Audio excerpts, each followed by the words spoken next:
Have you ever made a choice thinking it was harmless only to realize it rewrote who you are? 3 years ago, I was in a relationship most people would envy. Ethan and I had been together 5 years. Steady, loyal, kind. He brought me coffee in bed when I had cramps, rubbed my back when I was anxious, and never once raised his voice. But comfort, I've learned, can be suffocating when your soul starts craving friction. We were at that stage where our lives were more scheduled than spontaneous. Grocery lists. Love you texts sent like clockwork. I don't know exactly when the boredom began to bite, but I do remember the night I met Daniel. It was a corporate networking mixer. I wasn't expecting anything more than awkward handshakes and lukewarm wine. But there he was, Daniel, tall, unapologetically confident, with a grin that made you feel like he already knew your secrets. We were assigned to the same discussion group. He cracked a dry joke that made me laugh harder than I had in months. And when he leaned in slightly and said,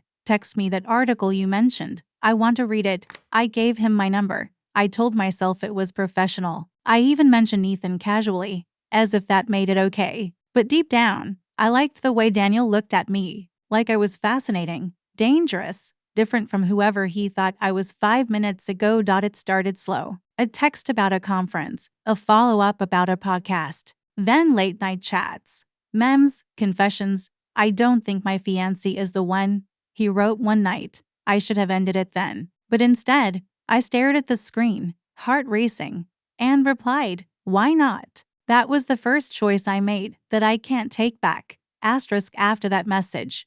Why not? Everything shifted. Daniel and I stopped pretending. There were no more articles or podcasts. We talked about the things we didn't tell our partners. He said his fiancé was cold, distracted, always busy planning a wedding that didn't feel like theirs. I told him Ethan was good to me, but maybe too good, too predictable, too safe. That was the lie I told myself to justify it.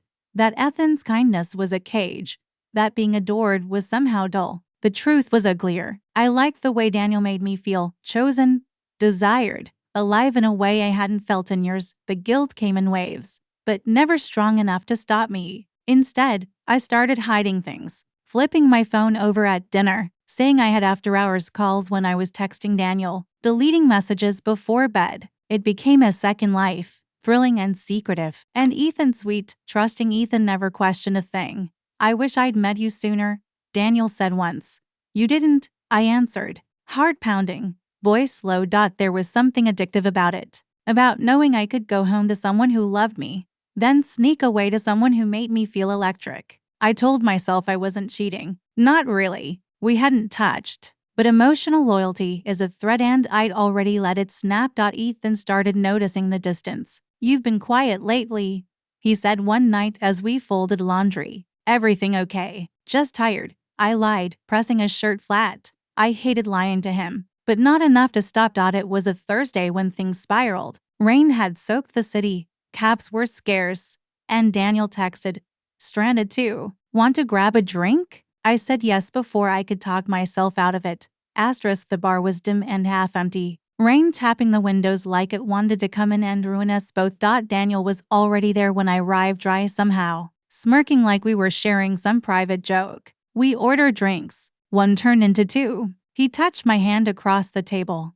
And this time I didn't pull away. I didn't think about Ethan. I didn't think at all. We ended up in a hotel. I told myself it would be a one-time thing, a lapse in judgment. But when I woke up tangled in Daniel's sheets, guilt was the last thing I felt. I felt free, reckless, wanted. The next morning, Ethan had made me breakfast. I sat across from him, fresh from someone else's bed, and listened to him talk about weekend plans. My smile was fake. My heart was somewhere else. Daniel and I kept going. I was addicted. He'd text at midnight, and I'd find an excuse to leave. I started sleeping at friends' places, going on solo walks just to call him. I told myself I was following my heart. But really, I was following the chaos, the rush, the ego high of being someone's secret obsession. Ethan grew quieter. He didn't press. Maybe he didn't want to see what was right in front of him. Or maybe he was just hoping I'd come back to him on my own. ID in single quotes. Daniel told me he was leaving his fiancée. I felt triumphant, like I'd won something, like all this had meant something. I met Ethan for dinner, public place, warm lighting, I ordered wine, smiled politely, then told him I was leaving. Why? He asked. I shrugged. I just need something else. He nodded. Paid the bill. Never cried. Just said, take care. Okay. I moved in with Daniel a week later. At first, it was a dream, trips, passion, photos that looked like happiness. But slowly, the cracks formed.